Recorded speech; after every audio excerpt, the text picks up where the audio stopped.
It's Luke here from Cool Clubs on the Gold Coast. I'm going to be doing the What's in the Bag session today for my clubs. I've decided to do top end because it's a little bit unusual and I'm sure everyone will have something to say about it, but it might be a good talking point for everyone. So I am currently using Ping G400 LS Tech, 8.5 degrees, with Hazardous Yellow by Project X at 6.5. The 63 version. So the reason I play this golf shaft is to me it feels extremely stable, has a very strong grip end and tip section, and depending on the player's sort of tempo and how they load the golf shaft in the transition, this shaft I have noticed with working with different players can feel very different. For me, smoother tempo, don't load the golf shaft really hard, this thing feels really strong, really stable, okay? Which is what I prefer in all of my gear. So I don't like any of the excess movement or deflection, especially in that transition from the top, because I react negatively to that and I struggle to commit to my golf swing that way. So in the past I've definitely played a lot less than 8.5 degrees, so I've played as low as 7. Typically my attack angle used to be about 4 or 5 degrees upward. So I produce a lot of loft, hit the ball very high, so I just crank the loft down and make sure all my gear is geared towards flattening out the ball flight. But some changes of late over the last 12 months for the better. My attack angle sort of stabilised at about 2 or 3 degrees, so I've gone back to the standard 8.5 degrees aloft. But I really don't want my normal ball flight to be in the higher range. I'd prefer to be it on the lower side of optimal, because I feel as though I can hit it as high as I want. I just don't want my normal ball flight to be up there. Okay, so reasonably beastie sort of setup, but it suits my ball flight with my tendencies. Okay. Now, the next component is very interesting. So for years I have carried fairway woods but never really used them. So they just sit in my bag and they look like they should be used, and I just don't use them, right? So I'd hit up on the golf ball a couple of degrees again with a fairway wood. I can easily hit it on the head.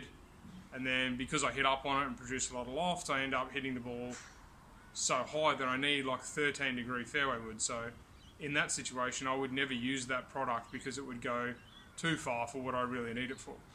So my idea behind this process, when working with the other fitters in Cool Clubs, when I started working here, I was experimenting a lot with different options at that one under the driver option.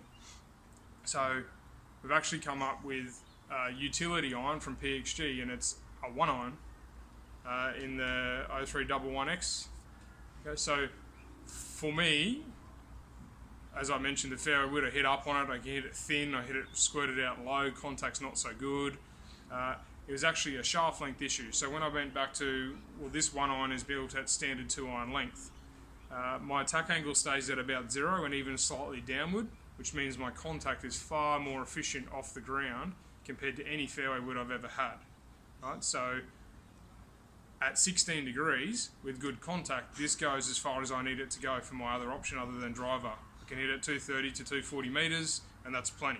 Realistically, if I get into a 13 degree fairway wood, I'm going to hit it too far for what I need, and I will just never use it. I'm not going to hit it off the fairway because I know my issues in the past, and I'm not going to hit it off the tee because I'd prefer just to rip driver and just bomb it over the corners and take on all the garbage all day.